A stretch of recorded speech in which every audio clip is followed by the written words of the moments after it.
এই নতুন বছরটা আমরা যেন বেশি বেশি আল্লাহর শুকরিয়া দিয়ে নতুন বছরটাকে সমৃদ্ধ করতে পারি, বেশি বেশি যেন আল্লাহর ইবাদত করতে পারি।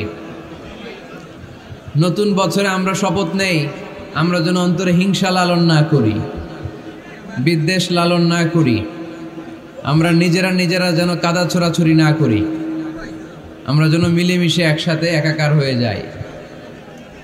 আল্লাহ তুমি কবুল করো, আমরা পড়ি আমিন।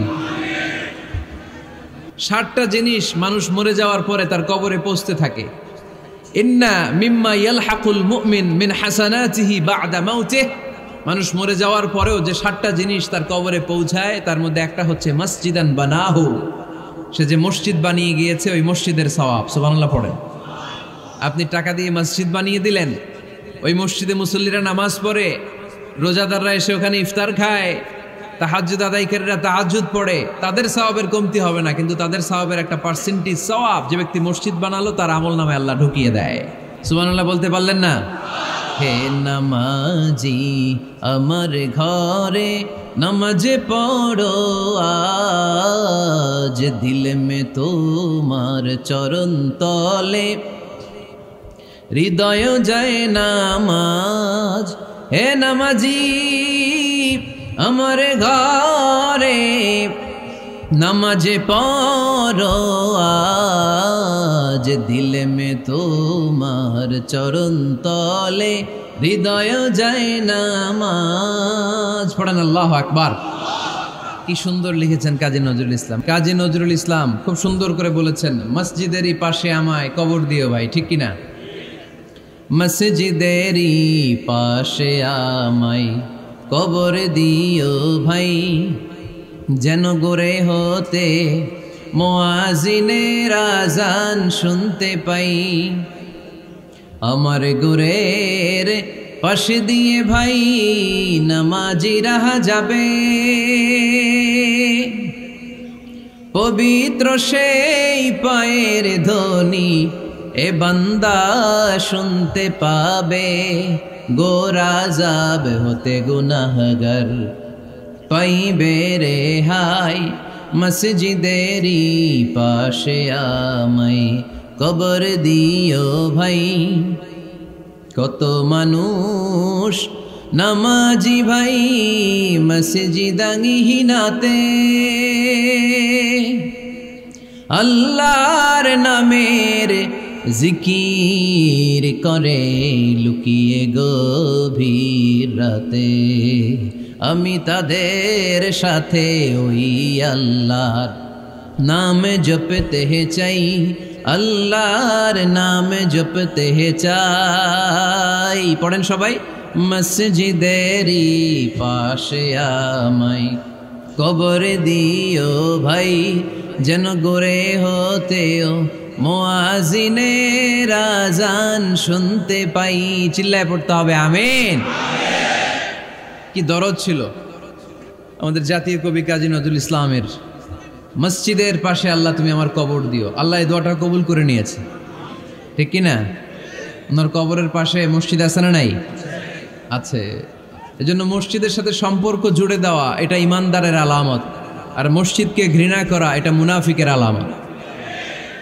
এজন্য আমরা যেন আমাদের হৃদয়টাকে মসজিদের সাথে জুড়ে দেই, মসজিদের সাথে যেন সুসম্পর্ক থাকে। মসজিদ সবার, মসজিদ নিয়ে দলাদলি নাই। দলাদলি আছে অনেক জায়গায়, হানাফি মসজিদ, আহলে হাদিস মসজিদ, এরকম আমরা দেখি বা শুনি, এটা ঠিক না। হানাফি মসজিদ বলে কোনো কথা নাই, আহলে হাদিস মসজিদ বলে কোনো কথা নাই। মসজিদ সবার। ছোট্ট খাট্ট বিষয় নিয়ে মসজিদে মারামারি, একজন হাত তোলে আরেকজন তোলে না, কিলাকিলি আছে না নাই? একজন বলে জোরে আমিন, আরেকজন আস্তে আমিন, মারামারি আছে না নাই? এগুলো কি মারামারি করার কোনো বিষয়? কথা বলেন। সালাতে ফরজ আছে, ওয়াজিব আছে, সুন্নাহ আছে। খেয়াল করে বুঝবেন, ফরজ যদি নষ্ট হয় সালাত ভঙ্গ হয়, you have to repeat your সালাত। ওয়াজিব নষ্ট হলে সালাত ভঙ্গ হয় না, নতুন করে পড়া লাগে না, সেজদায় সাহু দিলেই সালাত আদায় হয়ে যায়। আর সুন্নাহ নষ্ট হলে নামাজ নষ্টও হয় না, নতুন করে পড়াও লাগে না, সৌ সেজদাও লাগে না, নামাজ আদায় হয়ে যায়। সুন্নাহ নষ্ট হলে, এই যে হাত তোলা না তোলা এটা সুন্নাহ, আমিন জোরে বলা না বলা এটা কি সুন্নাহ। যেটা কোনো কারণে কেউ না করলেও তার নামাজ কবুল করে নিবে কে? আর এই সব সুন্নত লই আমগো দেশে গিলাগিলি, মৌলভীবাজারে মাশাআল্লাহ এগুলা নাই, এখানেও আছে। এগুলার অবসান ঘটুক, আমরা চাই কি চাই না? আর কত এই ছোটখাটো বিষয় নিয়ে আমরা এই বিভেদের প্রাচীর আর দেয়ালকে উঁচু করব আমাদের মাঝখানে? কবে আমরা ঐক্যের সিন্ডিকেট করব? কবে? আর কবে সাদা মনের মানুষ হব? কবে? আর কত? অনেক হয়েছে, আর না, এবার থামেন। বিভেদের প্রাচীরকে ভেঙে চুড়িয়ে দেন। ঐক্যের এমন সিন্ডিকেট করতে হবে যাতে কোনো অপশক্তি এই ঐক্যকে ভাঙতে না পারে, বানচাল করতে না পারে। চিল্লায় বলেন ঠিক কিনা? এজন্য মিউচুয়াল রেসপেক্টের দরকার, পারস্পরিক শ্রদ্ধাবোধ সব ক্ষেত্রে, রাজনীতিতে, সামাজিক অ্যাক্টিভিটিসে আমাদের আলেম ওলামাদের মধ্যে পারস্পরিক শ্রদ্ধাবোধের দরকার, মিউচুয়াল রেসপেক্ট। কেউ কাউরে রেসপেক্ট করে না, আমি যেটা বুঝছি এটাই সব, বাকি সব হারাম, এরকম বলে না অনেকে? এরকম যেন না করি। তাহলে মসজিদ সবার, মসজিদ আল্লাহর হাবিব সাল্লাল্লাহু আলাইহি ওয়াসাল্লাম খ্রিস্টানদেরকে মসজিদে ঢুকতে দিয়েছেন, আর আমরা মুসলমান ভাইয়ের জন্য মসজিদে তালা ঝুলাই দেই, আছে না নাই? আল্লাহর হাবিব সাল্লাল্লাহু আলাইহি ওয়াসাল্লাম কোথাও গেলেই প্রথমে মসজিদ বানাতেন। কি বানাতেন? মসজিদ বানাতেন। মক্কা থেকে হিজরত করে মদিনায় আসলেন, কোবায় থাকলেন কয়েক সপ্তাহ। কোবা পল্লীতে তিনি মসজিদ বানালেন, মসজিদ কোবা। ওখানে প্রতি শনিবার কেউ যদি ওযু করে ওখানে যে 2 রাকাত নামাজ পড়ে, একটা কবুল উমরার সওয়াব আল্লাহ তাআলা তার আমলনামায় দিয়ে দেয়। মসজিদে কোবা বানালেন। তারপরে মদিনায় এসে মসজিদে নববী বানালেন আল্লাহর হাবিব সাল্লাল্লাহু আলাইহি ওয়াসাল্লাম, মসজিদে নববী। এটা ছিল আল্লাহ রাসূল সাল্লাল্লাহু আলাইহি ওয়াসাল্লামের বৈশিষ্ট্য। কোথাও গেলেই তিনি মসজিদ বানাতেন, মসজিদে নববী। হায় রে, এখন তো কত সুন্দর মসজিদ আমরা দেখি, আমরা যে সালাত পড়ি। আল্লাহর হাবিব সাল্লাল্লাহু আলাইহি সাল্লামের সময় মসজিদে নববী কি এরকম ছিল? কথা বলেন। ফ্লোর ছিল বালুর ফ্লোর। কিসের ফ্লোর? আমাদের মসজিদের ফ্লোর কিসের? টাইলস। আর আল্লাহ রাসূল সাল্লাল্লাহু আলাইহি ওয়াসাল্লামের মসজিদে নববীর ফ্লোর কিসের? কথা বলে না তো আওয়াজ করে উত্তর দেন না কেন? কষ্ট হচ্ছে? দুপুরে খাইছেন না সবাই? কেন খান নাই কেন? রোজা রাখছিলেন? হ্যাঁ, ফজর বাদে আইছি। আচ্ছা ঠিক আছে, ঠিক আছে। আচ্ছা আচ্ছা, সাউন্ড নাই, কথা শোনা যায় না? তো এটা শুনলা কেমনে? জিজ্ঞেস করলাম কথা শোনা যায় না, কয় না। তো এটা শুনলা কি করে? মানে অল্প শোনা যায়, তাই তো? একটু পরে আমার বিদায় ঘন্টা বাজবে, আমি চলে যাব। তোমরা ডিস্টার্ব করতে করতে আমার সময় শেষ। তোমরা ডিস্টার্ব করলে তোমাদের লস। আমি আমার টাইমের 1 মিনিটে বেশি যেতে পারবো না, কারণ এখানে আসরের সালাতের আজান শুরু হয়ে যাবে, এরপরে কোনো কথা নেই। আর বক্তব্য লম্বা করা এটা বেদাত। এই বেদাতকে আমি সুন্নাতের মধ্যে আনতে চাচ্ছি। একটা সময়ে একেবারে কমায় নিয়ে আসবো। এত প্রোগ্রামও আমি করতে চাই না। আমি ঘোষণা দিয়েছি আগামী বছরে সারা বাংলাদেশে আমার প্রোগ্রাম হবে 50টা। কয়টা? 50টা। এরপরের বছর 30টা, এরপরের বছর 20টা। বিভাগীয় প্রোগ্রাম করলেই চলবে আমার। এক এক বিভাগে যে 2 দিন 3 দিন খালাস। এত দরকার নেই, এত লম্বা চূড়ার বক্তব্যের দরকার নেই। আধা ঘন্টা চুপ করে শুনেন, কয়েকটা মেসেজ ড্রপ করি, take it with you to your home, then practise and apply in the society. নিয়ে যান, আমল করেন, সমাজে কাজে লাগান। সমাজটা আলোকিত করে দিবে কে? খুতাবুকুম তাবিলা সালাওয়াতুকুম কাসীরা। আল্লাহর হাবিব সাল্লাল্লাহু আলাইহি ওয়াসাল্লাম বললেন, কিয়ামতের একটা আলামত, কিয়ামতের আগে তোমাদের বক্তব্য হয়ে যাবে লম্বা, সালাত হয়ে যাবে খাটো। সালাতের পরে তাসবিহ পড়তে চায় না লোকজন, ব্যস্ত, মহা ব্যস্ত, সুপার বিজি। কোত্থেকে আসলে এই ব্যস্ততা? আপনি রবের সাথে মুনাজাত, না যাই ইউনাজি মুনাজাত, আপনার রবের সাথে একাকী নীরবে কথা বলতে মনে চায় না আপনার? এত তাড়াহুড়ো কিসে? ধীর স্থির হন, একটু স্থির হন, একটু মনোদৈহিক প্রশান্তি অর্জনের চেষ্টা করেন। সব সময় ব্যস্ত, ধাক্কাধাক্কি, উচ্ছৃঙ্খলা, এগুলো আমাদেরকে শেষ করে দিয়েছে। এজন্য লম্বা চোরা বক্তব্য ঠিক না। বক্তব্য শুনতে আমাদের ভালো লাগে, আমল করতে ভালো লাগে না। বক্তব্যটা শেষেই সিগারেট ধরায়, আছে না নাই? মাহফিল শেষেই বিড়ি ধরায়, কয় চমৎকার ওয়াজ করছে হুজুরে। ওয়াজটা সেরকম হয়েছে, অনেক কণ্ঠ সুন্দর হুজুরের। এতদিন ইউটিউবে দেখছি, আজকে সরাসরি দেখাইছি, আছে না নাই? তো কি লাভ হয়েছে? লাভটা হয়েছে কি? এই যে মাহফিল শেষে বিড়িটা ধরাইলেন আর গেলেন, কোনো লাভ হয় নাই। এগুলো থেকে বেরিয়ে আসতে হবে। বছরের পর বছর আমাদেরকে শেখানো হয়েছে একভাবে, কেউ এই পরিবর্তনের আওয়াজ তোলে নাই। আওয়াজ আপনাকে তুলতে হবে, আওয়াজ তোলার জন্য এত মানুষ লাগে না, আপনি একাই যথেষ্ট। আপনি দাঁড়ান না সামনে, দেখবেন আপনার সামনে কেউ টিকে থাকতে পারবে না, ঠিক কিনা? কিন্তু আপনার শক্ত সিদ্ধান্ত লাগবে, পরিবর্তনের জন্য শক্ত মানসিকতা লাগবে যে আমি পরিবর্তন করতে চাই। We have to change. যুগ জামানা পাল্টে দিতে চাই না অনেকজন। এক মানুষই আনতে পারে জাতির জাগরণ। এক মানুষই বিপদকালে বাঁচায় কাফেলায়, ক্ষুদ্র ডিঙ্গি বাঁচায় জাহাজ অসীম দরিয়ায়। এজন্য আপনার শক্ত সিদ্ধান্ত পারে আপনার মৌলভীবাজারটাকে দেশের শ্রেষ্ঠ জেলা, শ্রেষ্ঠ থানা হিসেবে আল্লাহর কাছে কবুল করতে, ঠিক কিনা? এজন্য লম্বা চূড়া আলোচনা ঠিক না, ছোটখাটো অল্প কয়েকটা মেসেজ নিয়ে যেতে পারলেই that's enough. One of the minor signs before the day of judgment, your Islamic lectures will be very longer and your salah 5 times a day will be shorter. কিয়ামতের আগে বক্তব্য লম্বা, নামাজ খাটো, তাসবিহ পড়ে না, ব্যস্ত, মহাব্যস্ত। এই মহাব্যস্ততা ছাড়েন, কোরআন সুন্নাহর দিকে ফিরে আসেন। বরকত দিবে কে? বিশ্বনবীর মসজিদে নববীর ফ্লোর বালুর ফ্লোর ছিল, আমাদের ফ্লোর টাইলস। আল্লাহর হাবিব সাল্লাল্লাহু আলাইহি ওয়াসাল্লামের মসজিদে বালি নিচে, এই বালিতেই নামাজ পড়তেন। বৃষ্টি হলে কাদামাটি হয়ে যেত, কাদামাটিতেই সেজদা করতেন। সেজদা করলে কাদার মাটি আল্লাহর হাবিব সাল্লাল্লাহু আলাইহি ওয়াসাল্লামের নাকে আর কপালে লেগে যেত। তিনি সালাম ফিরিয়ে সাহাবাদের দিকে মুখ ফিরিয়ে বসলে দেখতেন প্রতিটা সাহাবীর নাকে আর কপালে কাদার মাটি মিশে আছে। তার মানে প্রিয় নবী সাল্লাল্লাহু আলাইহি ওয়াসাল্লামের মসজিদে নববী ছিল কাঁচা, কিন্তু মুসল্লি ছিল পাকা। আমাদের মসজিদগুলা হয়েছে পাকা, কিন্তু মুসল্লি কাঁচা, ঠিক কিনা? ফজরের সালাতে মানুষ নাই। ইমাম সাহেব আছেন কে কে এলাকায়? দেখি ইমাম, মসজিদের ইমাম, মাশাআল্লাহ। আপনাদের এইখানে ওই মসজিদে ফজরের নামাজে কয় কাতার হয়? 5 জন 6 জন? কেনে এত কম? কেনে? হ্যাঁ, আসে না, আসতে চায় না লোকজন। তো এই যে 5-6 জন ফজরের সালাতে, কল্পনা করতে পারেন ফজরের সালাতে এত কম লোক? ফজরের জামাতে লোক যায় না, এটা একটা মহামারী। যেদিন ফজরের জামাতের দৃশ্য আর জুমার নামাজের দৃশ্য একরকম হয়ে যাবে, ওই দিনই বাংলাদেশে ইসলাম কায়েম হয়ে যাবে। এখন স্লোগান তুলে বিপ্লব বিপ্লব, ইসলামে বিপ্লব। আর ফজরের সময় আমি কম্বলের ভিতরে, আছে না নাই? কোনো বিপ্লব হবে না। ফজরের নামাজ জামাতে পড়ুন, সকালটারে বরকতময় করে দিবে কে? আল্লাহর হাবিব সাল্লাল্লাহু আলাইহি ওয়াসাল্লামের মসজিদ ছিল সবার জন্য উন্মুক্ত, এখানে সবাই আসতে পারত। এজন্য মসজিদ হবে সবার। আমরা মসজিদের আবাদকারী হতে চাই।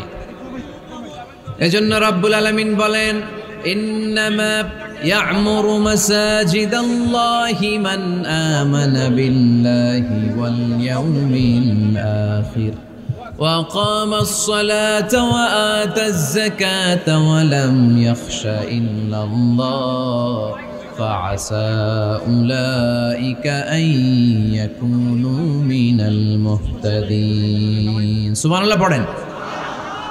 রব্বুল আলামিন বললেন মসজিদের আবাদকারী হবে তারা যারা আল্লাহর প্রতি ঈমান আনে, আখিরাতের প্রতি ঈমান আনে, যারা সালাত কায়েম করে, যারা যাকাত আদায় করে, যারা দুনিয়ার কাউকে ভয় পায় না, ভয় পায় একজনকে। চিল্লায় বলেন তিনি কে? যাদের হৃদয়ে আছে আল্লাহর ভয়, তারা কবু পথ ভুলে যায় না। আল্লাহর প্রেম ছাড়া এই দুনিয়া কারো কাছে কোনো কিছু চায় না, ঠিক কিনা? তাহলে যারা মসজিদের আবাদকারী এরা ভয় পায় একজনকে। চিল্লায় বলেন তিনি কে? মসজিদের আবাদকারীদের প্রথম গুণ, তারা আল্লাহ বিশ্বাস করে, তারা আখিরাতে বিশ্বাস করে, তারা সালাত কায়েম করে, তারা যাকাত আদায় করে, তারা আল্লাহ ছাড়া পৃথিবীর কাউরে ভয় পায় না। আল্লাহ বলেন ফাআসা উলাইকা আইয়াকুনু মিনাল মুহতাদিন। আশা করা যায় তারাই হলো হেদায়েতের রাস্তার উপরে আছে, ঠিক কিনা? তারাই মসজিদের আবাদকারী, যারা মসজিদে যায়, সালাত আদায় করে। এখন মসজিদের আবাদকারী আপনি হতে চান, আপনি মসজিদে যান না, আপনি আবাদকারী হতে পারবেন? মসজিদের অনেক সভাপতি আছে মসজিদে যায় না, আছে না নাই? মৌলভীবাজারে এই সমস্যা বোধহয় নাই। মসজিদের সেক্রেটারি মসজিদে যায় না, আছে না নাই? তাহলে হইল, এটা হইল, এটা মেনে নেওয়া যায়? এজন্য সভাপতি সাহেবরা, আপনি কষ্ট করে মসজিদ বানিয়েছেন, মসজিদে যাবেন। সভাপতি সাহেব আপনি মসজিদে যাবেন। সেক্রেটারি সাহেব আপনি মসজিদে যাবেন, তাহলে আপনি সঠিক মসজিদের আবাদকারী হবেন, ঠিক কিনা? আমরা মসজিদের আবাদকারী হতে চাই, ইনশাআল্লাহ পড়েন। উমরানুল মাসাজিদ, মসজিদের আবাদ কি করে করতে হয়? মসজিদ আবাদ করার এক নাম্বার মাধ্যম হচ্ছে মসজিদ নির্মাণ করা। কি করা?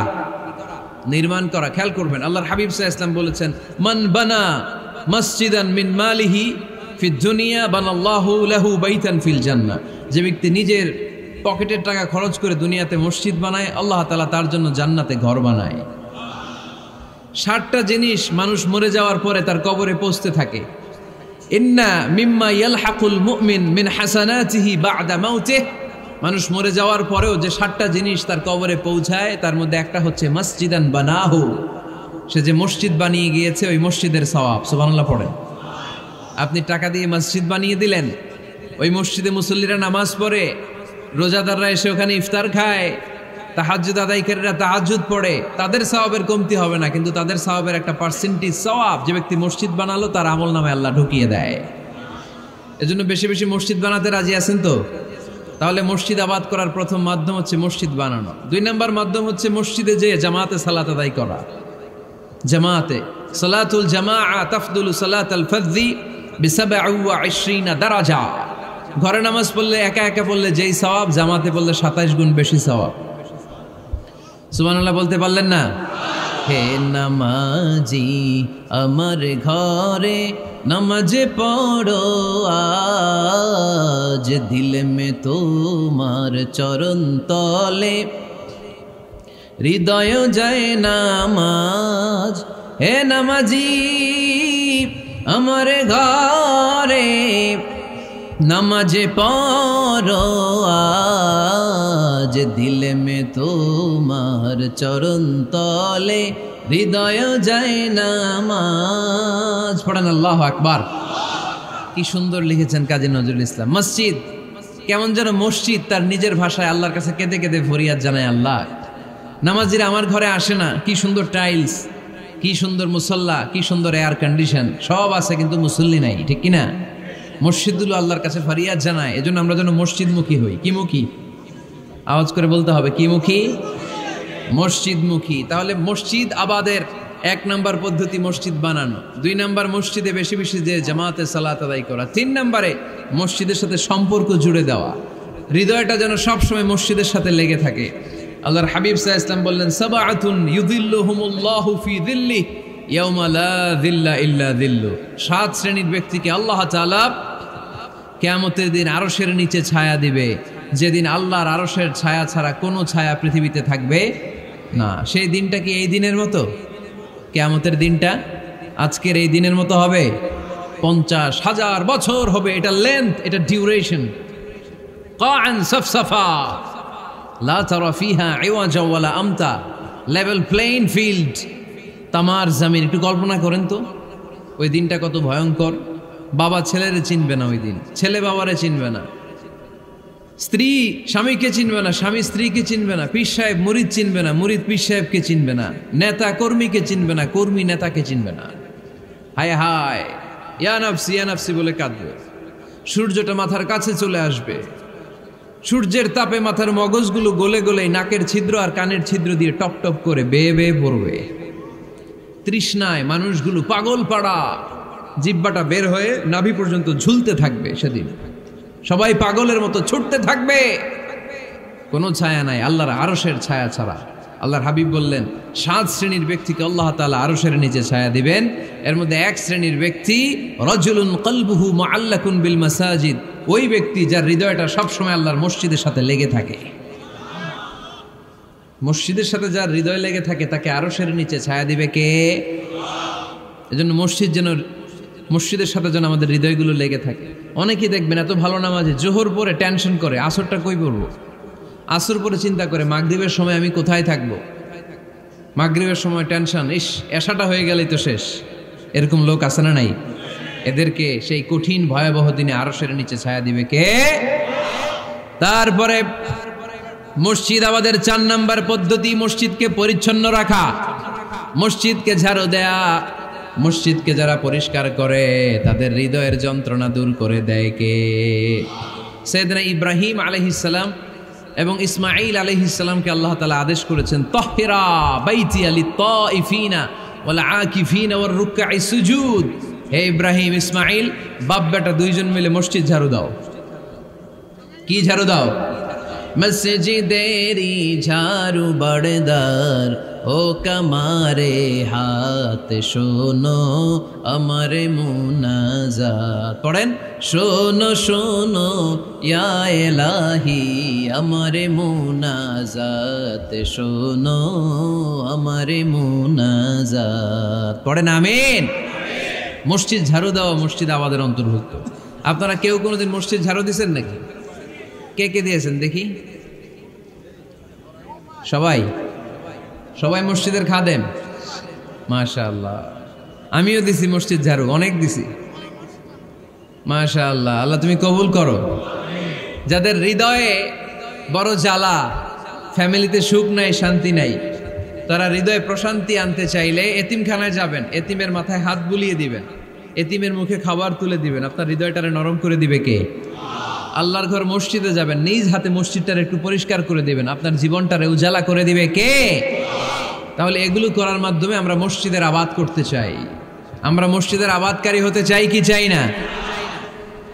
আল্লাহর ঘর মসজিদ আবাদ করার মতো শ্রেষ্ঠ কাজ পৃথিবীতে হতে পারে না। এই মসজিদের কিছু আদব আছে, আল্লাহ রাসূল সাল্লাল্লাহু আলাইহি ওয়াসাল্লাম বলেছেন এই আদবগুলো মেনটেন করে যেন আল্লাহর ঘর মসজিদের সাথে আমরা ব্যবহার করি। মসজিদের 1 নম্বর আদব হচ্ছে মসজিদে ওযুর সাথে প্রবেশ করা। কিসের সাথে? ওযু করে পরিচ্ছন্ন হয়ে মসজিদে প্রবেশ করা। এজন্য অপবিত্র অবস্থায় গোসল ফরজ, এরকম অবস্থায় মসজিদে ঢোকা যাবে? কথা বলেন, ঢোকা যায়? যেই নারীদের মাসিক চলতেছে, মেনস্ট্রুয়েশনাল পিরিয়ড চলতেছে, ওই নারীদের পক্ষে মসজিদে ঢোকা জায়েজ আছে? নাই। তাহলে এটা হলো 1 নম্বর আদব। মসজিদে ঢোকার সময় কি করে ঢুকবো? ওযু করে। আওয়াজ করে বলেন, কি করে ঢুকবো? ওযু করে। 2 নম্বর আদব হচ্ছে মসজিদে যাওয়ার সময় সবচেয়ে ভালো জামাটা পরে যাব, সবচেয়ে ভালো পাঞ্জাবিটা পরে যাব। জান তো আপনারা? না সবচেয়ে সিরাটা পরে যান? হ্যাঁ, অনেকের নামাজের জন্য একটা পুরান জামা আছে, সিরা পাড়া, এদিকে হাত উঠাইলে দিকতে দেখা যায়, আছে না নাই? সবচেয়ে সিরা পাড়াটা রাখে নামাজের জন্য, কপাল পোড়া। আর সুন্নাতে খাতনার অনুষ্ঠানে গেলে মাশাআল্লাহ লেহেঙ্গা গায়ে দেওয়া যায়, আছে না নাই? না, আপনি ইবাদতের জন্য সবচেয়ে সুন্দর জামাটা রাখবেন।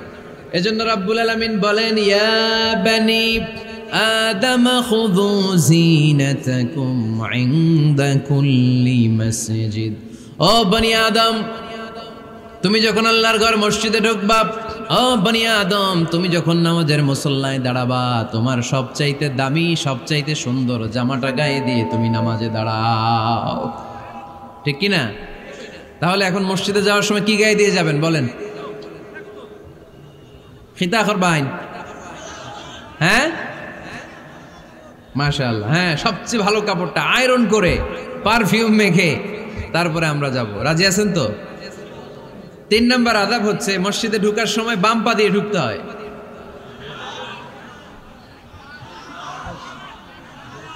কোন পা? আরো জোরে। এদেরকে গুতা মারা লাগে, নাইলে আওয়াজ বাড়ে না। এরকম ভলিউম টাইট করতে হয়, ভলিউম হাই করলে আর পরে বাড়ে, এমনি বলতে চায় না। আর ঘটনা কি? হ্যাঁ, খায় নাই। বদরের যুদ্ধ হয়েছিল রমাদানে, কোনো সাহাবী খায় নাই, না খাইয়া একেবারে সাইজ করে দিছে কাফেরদেরকে। আমরা না খেলেও আমাদের হৃদয়ে ইমানি শক্তি আছে না নেই? এই তো বোঝা যাচ্ছে ইমানি শক্তি আছে। এতক্ষণ আছিল কই? তো মসজিদে ঢোকার সময় কোন পা দিয়ে? এগুলো মনে থাকে আমাদের? ভুলা যাই আমরা, খেয়াল থাকে না তো এগুলা। এত কিছু মনের মধ্যে রাখলে এগুলো মনে থাকবে কেমনে? মসজিদে ঢোকার সময় কোন পা? আরো জোরে। বেরোয়ার সময় কোন পা? মনে থাকবে? মসজিদে যখন ঢুকবেন ডান পা দিয়ে ঢুকবেন, আর দোয়া পড়বেন, আউযু বিল্লাহিল আযীম ওয়া বিওয়াজহিল কারীম ওয়া সুলতানিহিল কদীম মিনাশ শাইতানির রাজীম। বিষ্ণু সাল্লাল্লাহু আলাইহি ওয়াসাল্লাম বললেন, যে ব্যক্তি মসজিদে ঢোকার সময় এই দোয়াটা পড়বে, শয়তান আফসোস শুরু করে, সে বলে, হায় হায়, আজকের দিনের জন্য, সারা দিনের জন্য তো তুই আমার ওয়াসওয়াসা থেকে বেঁচে গেলি, আজকের সারা দিনের জন্য তোরে আমি হারালাম, আজকের সারাটা দিন আল্লাহর পক্ষ থেকে প্রোটেকশন নিয়ে তুই বেঁচে গেলি, আজকের জন্য যা, কালকে তোরে আমি ধরবো। এজন্য এই দোয়াটা পড়ার দরকার আছে না? আউযু বিল্লাহিল আযীম ওয়া বিওয়াজহিল কারীম ওয়া সুলতানিহিল কাদীম মিনাশ শাইতানির রাজীম। 4টা বাক্যের দোয়া। মুখস্থ করতে কষ্ট হলে যে ইউটিউবে চলে যাবে আজকেই, ওখান থেকে শুনে আপনারা মুখস্থ করে নেবেন, এই দোয়াটা পড়বেন। তাহলে ওই দিনের জন্য শয়তানের ওয়াসওয়াসা, টেম্পটেশন, প্রভোকেশন থেকে আপনি আল্লাহ তাআলার প্রোটেকশনে চলে গেলেন। সুবহানাল্লাহ পড়েন। তারপর আল্লাহর হাবিব বললেন, ঢোকার আগে আমারে সালাম দাও। পড়বেন, আসসালামু আলাইকা আইয়ুহান নাবিয়্যু ওয়া রাহমাতুল্লাহি ওয়া বারাকাত। এই 2টা জিনিস যখন করে ফেললেন, তখন ডান পা দিয়ে পড়বেন, আল্লাহুম্মা আফতাহ লি আবওয়াবা রাহমাতিক। সুবহানাল্লাহ পড়েন। আল্লাহুম্মা আফতাহ লি, ও আল্লাহ আমার জন্য তুমি খুলে দাও আবওয়াবা রাহমাতিক, তোমার রহমতের দরজা। তার মানে মসজিদে ঢুকলে রহমত পাওয়া যায় কি যায় না? মসজিদে ঢুকলে পাওয়া যায় রহমত, মসজিদের বাইরে রহমতের কথা আল্লাহ বলে নাই। মসজিদের ভিতরে রহমত। কোথায় রহমত? কোথায়? মসজিদের ভিতরে রহমত আছে না? তার প্রমাণ, মসজিদে ঢুকলেই শান্তি লাগে কেমন জানি, আর ঘুমে ধরে। মসজিদে ঘুমাইছেন কারা কারা দেখি? সবাই ঘুমাইছেন? আরে আমি কত ঘুমাইছি। জুমার নামাজের সময় যে কি ঘুম আসে, আসে আসে কমন পড়ছে, একেবারে কমন পড়ে গেছে। ঘুম আসে কারণ রহমতের ঝিরি ঝিরি বাড়ি ধারা আল্লাহ তাআলা আরশের উপর থেকে নাজিল করতে থাকে। আর এই রহমতের কারণে হৃদয়টা প্রশান্ত হয়ে যায়, অনেকের ঘুমও চলে আসে, ঠিক কি না? এজন্য আল্লাহুম্মা আফতাহ লি আবওয়াবা রাহমাতিক, ও আল্লাহ তোমার রহমতের দরজাগুলো আমার জন্য খুলে দাও। এই দোয়া পড়লে রহমতের দরজা খুলে দেয় কে? আবার মসজিদ থেকে যখন বের হবেন তখন কোন পা দিয়ে? জোরে বলেন। বাম পা দিয়ে কি পড়বেন? আল্লাহুম্মা ইন্নী আসআলুকা মিন ফাদলিক, ও আল্লাহ তোমার কাছে আমি তোমার পক্ষ থেকে ফদল চাই, মানে রিজিক চাই। রিজিক দেয়ার মালিক কে? তার মানে খুব সোজা সাপটা কথা হচ্ছে, মসজিদের ভিতরে পাওয়া যায় রহমত, আর বাইরে পাওয়া যায় ফদল বা রিজিক। বাইরে পাওয়া যায় কি? রিজিক। মসজিদের ভিতরে রিজিক আছে। তার মানে সারাদিন মসজিদে বসে থাকলে রিজিক মিলবে? নামাজের সময় নামাজ পড়তে হবে, কাজের সময় কাজ করতে হবে। এটাই হচ্ছে ইসলামের বিধান। নামাজের সময় নামাজ, কাজের সময়। আমি প্রশ্ন করব, আওয়াজ করে উত্তর দেন। নামাজের সময়, কাজের সময়, নামাজের সময়, কাজের সময়। এটা মনে থাকবে। এজন্য আল্লাহ বললেন, ফাইদা কুদিয়াতিস সালাতু ফান্তাশিরু ফিল আরদি ওয়াবতাগু মিন ফাদলিল্লাহ। যখন তোমাদের সালাত শেষ হয়ে যায়, আল্লাহর রিজিক অন্বেষণের জন্য আল্লাহর জমিনে তোমরা ছড়িয়ে যাও। নামাজের সময় আসবেন, নামাজ শেষ বের হয়ে যান। ফান্তাশিরু ফিল আরদ, জমিনে ছড়িয়ে পড়ো। নামাজ শেষ, চেয়ারম্যান সাহেব চলে যাবে ইউনিয়ন পরিষদের ভেতরে, ছাত্ররা চলে যাবে হাই স্কুলে, মেম্বার অব দ্য পার্লামেন্ট চলে যাবে সংসদে, সেনাবাহিনীর লোকেরা চলে যাবে ক্যান্টনমেন্টে, ব্যবসায়ীরা চলে যাবে তাদের বাজারে, সিএনজি ওয়ালারা সিএনজি নিয়ে ব্যবসা শুরু করবে, রাস্তায় নেমে যাবে। চিল্লায় বলেন ঠিক কিনা? এটাই ইসলামের বিধান। নামাজের সময় নামাজ, কাজের সময়। আচ্ছা, তাহলে প্রথম সুন্নাত পেলাম, পবিত্র হয়ে ঢুকবো, ভালো জামা পরে ঢুকবো। 2 নাম্বার। 3 নাম্বার, ঢোকার সময় কোন পা, বের হওয়ার সময়। 4 নাম্বার, মসজিদে ঢুকেই 2 রাকাত। মসজিদে ঢুকে কয় রাকাত পড়েন আপনারা? তাহিয়াতুল মসজিদ। মসজিদে আপনি ওয়েলকাম জানাবেন, ঢুকেই 2 রাকাত পড়বেন, ওযু করলেই 2 রাকাত। আল্লাহর হাবিব সাল্লাল্লাহু আলাইহি ওয়াসাল্লাম মসজিদে নববীতে জুমার খুতবা দিচ্ছেন। খুতবা চলাকালীন সময়ে এক সাহাবী এসে মসজিদের মধ্যে বসে পড়লেন। আল্লাহর হাবিব সাল্লাল্লাহু আলাইহি ওয়াসাল্লাম সাহাবীরে বললেন, দাঁড়াও। সাহাবী দাঁড়ালেন। আল্লাহর নবী জিজ্ঞেস করলেন, কেন বসে বললা? 2 রাকাত পড়ছো নাকি? সাহাবী বলে, পড়ি নাই। বিশ্বনবী বললেন, তাহলে তাড়াতাড়ি 2 রাকাত নামাজ পড়ে বসে যাও। সুবহানাল্লাহ পড়েন। 2 রাকাত পড়ো নাই তো পড়ো, দাঁড়াও, তারপরে বসো। দেখেন, খুতবা চলাকালীন সময়ে আমাদের খতিবরা কখনো খুতবা থামায়? কথা বুঝেন নাই? জুমার খুতবা আপনারা শুনেন না? খুতবা চলতেছে, ওই মুহূর্তে ইমাম সাহেবরা কখনো খুতবা থামায়? মাঝখানে কোনো ঝামেলা হলে থামায় না। প্রথম খুতবা শেষ, বসে, তারপরে দ্বিতীয় খুতবা। খুতবার মাঝখানে কোনো থামাথামি নাই। কিন্তু আল্লাহর হাবিব সাল্লাল্লাহু আলাইহি সাল্লাম কেমন খতিব ছিলেন দেখেন। আল্লাহর হাবিব সাল্লাল্লাহু আলাইহি সাল্লামের খুতবা দেওয়ার স্টাইল অ্যান্ড অ্যাটিটিউড এবং আমাদের খুতবা দেওয়ার স্টাইল অ্যান্ড অ্যাটিটিউড আল্লাহ রাসূল সাল্লাল্লাহু আলাইহি ওয়াসাল্লামেরটা কত প্রাণবন্ত ছিল। আল্লাহ রাসূল সাল্লাল্লাহু আলাইহি ওয়াসাল্লাম সোসাইটি ওরিয়েন্টেড একজন পার্সোনালিটি ছিলেন, সমাজের মানুষ কেন্দ্রিক, খুব সামাজিক ছিলেন আল্লাহ রাসূল সাল্লাল্লাহু আলাইহি ওয়াসাল্লাম। তিনি দেখলেন একজন বসে পড়ছে, উনি খুতবা থামায় দিলেন, জুমার খুতবা থামায় বললেন, এই নামাজ পড়ছো না, পড়ো 2 রাকাত পড়ো। আবার খুতবা শুরু করলেন, সুবহানাল্লাহ পড়বেন না? একবার তিনি খুতবা দিচ্ছেন, দেখলেন আল্লাহ রাসূল সাল্লাল্লাহু আলাইহি ওয়াসাল্লামের 2 জন নাতি হাসান আর হুসাইন রাদিয়াল্লাহু তাআলা আনহুমা, ছোট্ট মানুষ, কাতারের ভিতরে ঢুকে কোনো সাহাবী টুপি টান দেয়, কারো পাগড়ি ধরে টান দেয়, একজন এদিকে দৌড় দেয়, আরেকজন ওদিকে দৌড় দেয়। মসজিদে একটা ডিস্টার্ব হচ্ছে। আল্লাহর হাবিব সাল্লাল্লাহু আলাইহি ওয়াসাল্লাম খুতবা থামিয়ে দিলেন, মিম্বার থেকে নেমে আসলেন, 2 নাতিকে 2 হাতে ধরলেন, ধরে আস্তে করে জান্নাতের এই 2 সর্দারকে নিয়ে মিম্বারের উপরে দাঁড়ালেন। এই হাতে এই নাতি, ওই হাতে আরেক নাতি। এরপর দাঁড়িয়ে দাঁড়িয়ে তিনি বাকি খুতবা দিলেন। পড়েন সুবহানাল্লাহ। কত প্রাণবন্ত খুতবা। উনিও খুতবা দিতেন, আমরাও খুতবা দেই। আল্লাহর হাবিব সাল্লাল্লাহু আলাইহি ওয়াসাল্লাম খুতবা দিচ্ছেন, এক সাহাবী এসে বলল, ইয়া রাসূলুল্লাহ, মদিনায় দুর্ভিক্ষ, বৃষ্টি নাই, আপনি বৃষ্টির দোয়া করেন। রাসূল সাল্লাল্লাহু আলাইহি ওয়াসাল্লাম খুতবা থামায় দিলেন, থামায় দিয়ে দোয়া শুরু করলেন, আল্লাহুম্মা আসকিনা গাইসান মুগীসান মারিআন মুরিআন নাফিআন গায়রা দার আজিলান গায়রা আজল। আল্লাহ, উপকারী বৃষ্টি দেন, যে বৃষ্টিতে আমাদের ফসল জন্মাবে, সবুজ ঘাস লতা পাতা জন্মাবে, আমাদের গবাদি পশুর রিজিক বাড়বে, এরকম উপকারী বৃষ্টি আমাদেরকে দিয়ে মদিনাটারে ধন্য করে দেন।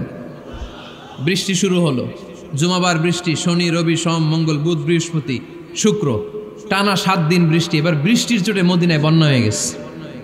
এতদিনে দুর্ভিক্ষ, এতদিনে কি, এখন বৃষ্টির বরকতের দোয়া করছে, বৃষ্টিতে এবার বন্যা।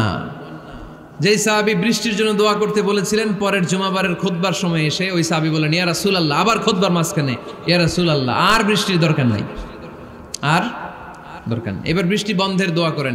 আল্লাহর হাবিব সাল্লাল্লাহু আলাইহি ওয়াসাল্লাম খুতবা থামিয়ে আবার বন্ধের দোয়া, আল্লাহুম্মা হাওয়ালাইনা ওয়ালা আলাইনা, হে আল্লাহ আমাদের চারিদিকে দেন, মদিনাতে আর বৃষ্টির দরকার নাই। চিল্লায় পড়েন সুবহানাল্লাহ।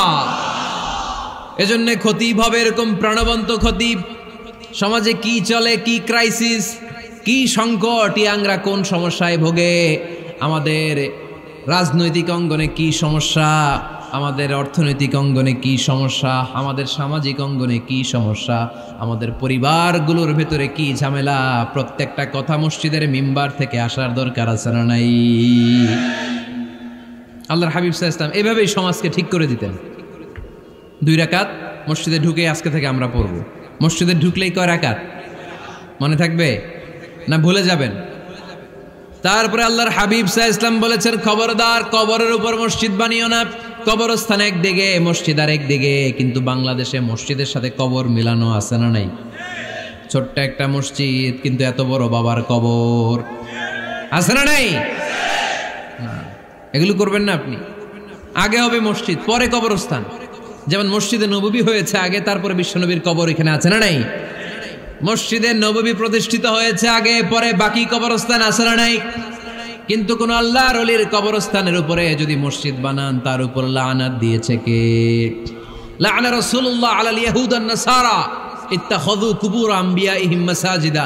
আল্লাহর রাসূলের লানত ইহুদি নাসারাদের উপর, কারণ ইহুদি আর নাসারাদের একটা খাসলাত, একটা বৈশিষ্ট্য ছিল, তারা তাদের নবীদের কবরের উপরে মসজিদ বানায় ফেলত।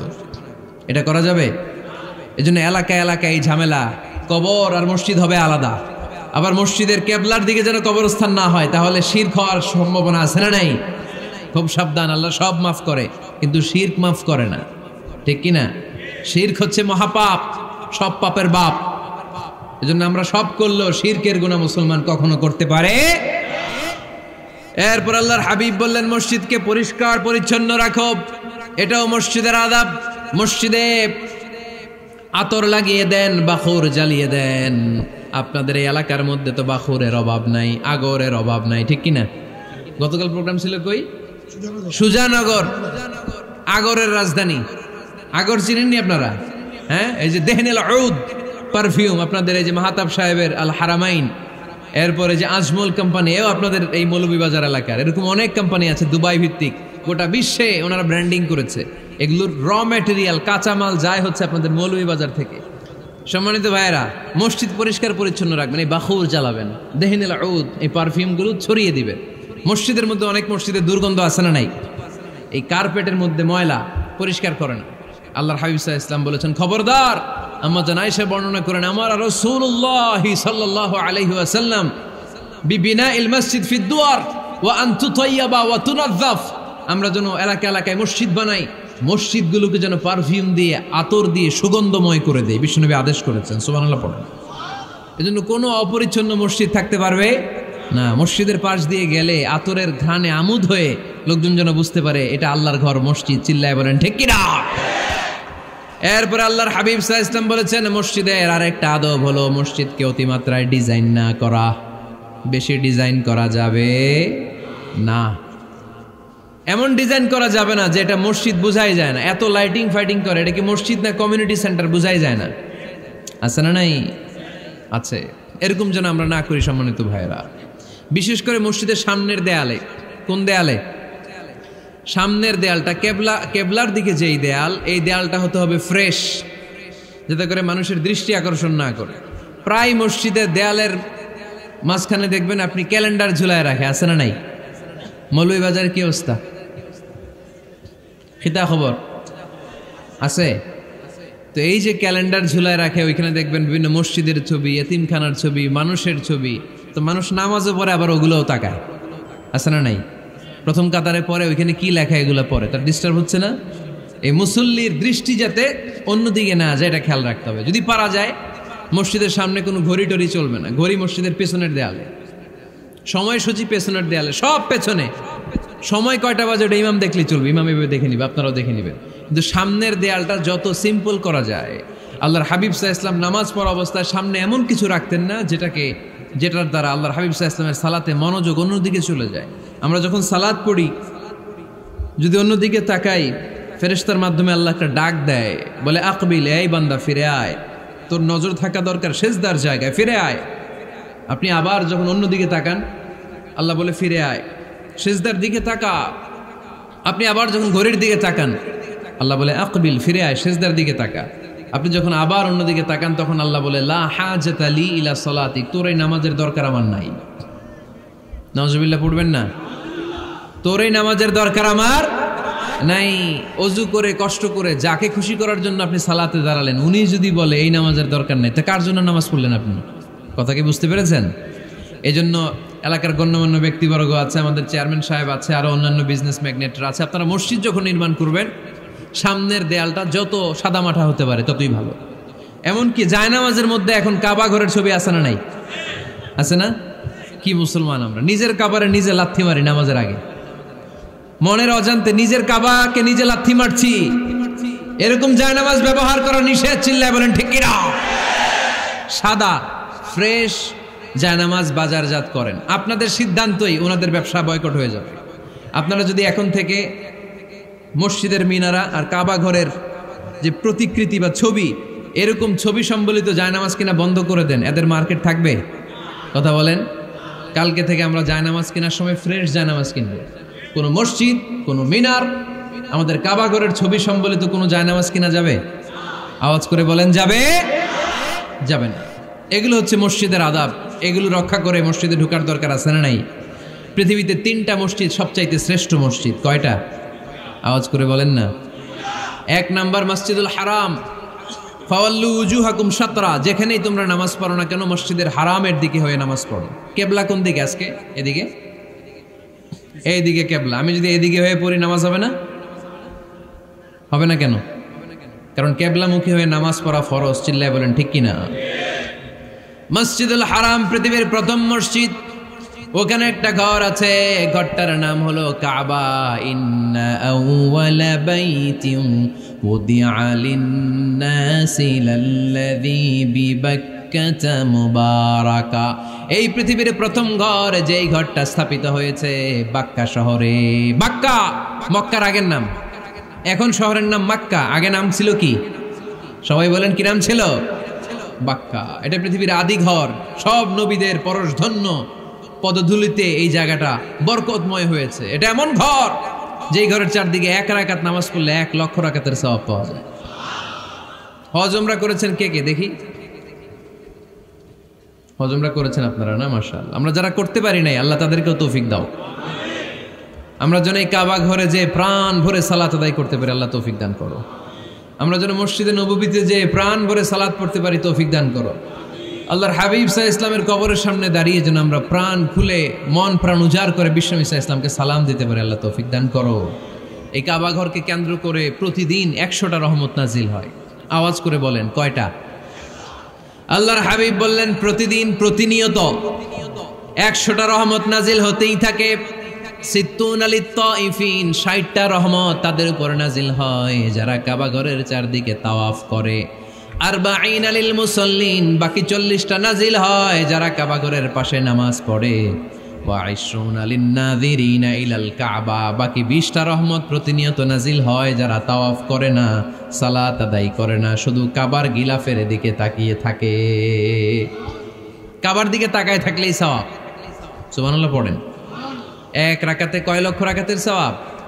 এজন্য আল্লাহর হাবিব সাল্লাল্লাহু আলাইহি ওয়াসাল্লাম বলেছেন লা তুশাদ্দুর রিহাল ইল্লা ইলা সালাসাতি মাসাজিদা, স্পেশাল ভার্চু এন্ড রিওয়ার্ড, বিশেষ সওয়াবের নিয়তে পৃথিবীর এই 3টা জায়গা ছাড়া কোথাও নিয়ত করে ভ্রমণ করা জায়েজ নাই। এক হচ্ছে মসজিদুল হারাম, 2 হচ্ছে মসজিদ নববী, 3 হচ্ছে মসজিদুল আকসা। এই 3টা মসজিদ ছাড়া পৃথিবীর কোনো মসজিদে নিয়ত করে সফর করা যাবে না, বিশেষ নিয়তে সফর করা যাবে না। যে আমি যদি এই মৌলভীবাজারের জামে মসজিদে যাই বেশি সওয়াব পাওয়া যাবে, এই নিয়তে সফর করা যাবে না। বেশি সওয়াব শুধু এই 3 মসজিদে। মসজিদুল হারামে 1 রাকাতে কত রাকাতের সওয়াব? কথা কয় না, বুঝে নাই বোধহয়। কয় লক্ষ? আর মসজিদে নববীতে 1 রাকাতে 1000 রাকাতের সওয়াব। আরেক বর্ণনায় আছে 50,000, বর্ণনাটা দুর্বল। সহি বর্ণনায় এসেছে 1 রাকাতে 1000 রাকাতের সওয়াব। মসজিদুল আকসায় সালাত পড়লে 1 রাকাতে, এক বর্ণনায় এসেছে 250 রাকাতের সওয়াব, আরেক বর্ণনায় এসেছে 500 রাকাতের সওয়াব। এই 3টা মসজিদ ছাড়া যে নামাজ পড়লে বেশি সওয়াব হবে এই নিয়তে সফর করা যাবে?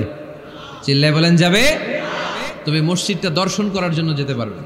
মসজিদটা দেখতে কেমন, এটার ক্যালিওগ্রাফিক্যাল ডিজাইন কেমন, এটার আর্কিটেকচারাল ডিজাইন কেমন, এটার দৃষ্টিনন্দন সৌন্দর্য কেমন, মসজিদটা দেখতে কেমন, দেখতে যেতে পারবেন। কিন্তু বিশেষ সওয়াব রিওয়ার্ড এই 3টা মসজিদ ছাড়া অন্য কোনো মসজিদের জন্য হবে না। এই মসজিদ হচ্ছে আমাদের সামাজিক ঐক্যের কেন্দ্রবিন্দু, এটা হচ্ছে আমাদের কমিউনিটি সেন্টার। আমরা শুধু নামাজের জন্য মসজিদকে ইউজ করি, এছাড়া আরো অনেক ইউসেজ আছে মসজিদের। খেয়াল রাখবেন, আমাদের মুসলমানদের মসজিদ হিন্দুদের মন্দিরের মতো নয়। কোথায় আজান হইছে? শেষ করে দিব না? সুবহানাকাল্লাহুম্মা বিহামদিকা আশহাদু আল্লা ইলাহা ইল্লা আনতা আস্তাগফিরুকা ওয়া আতুবু ইলাইক।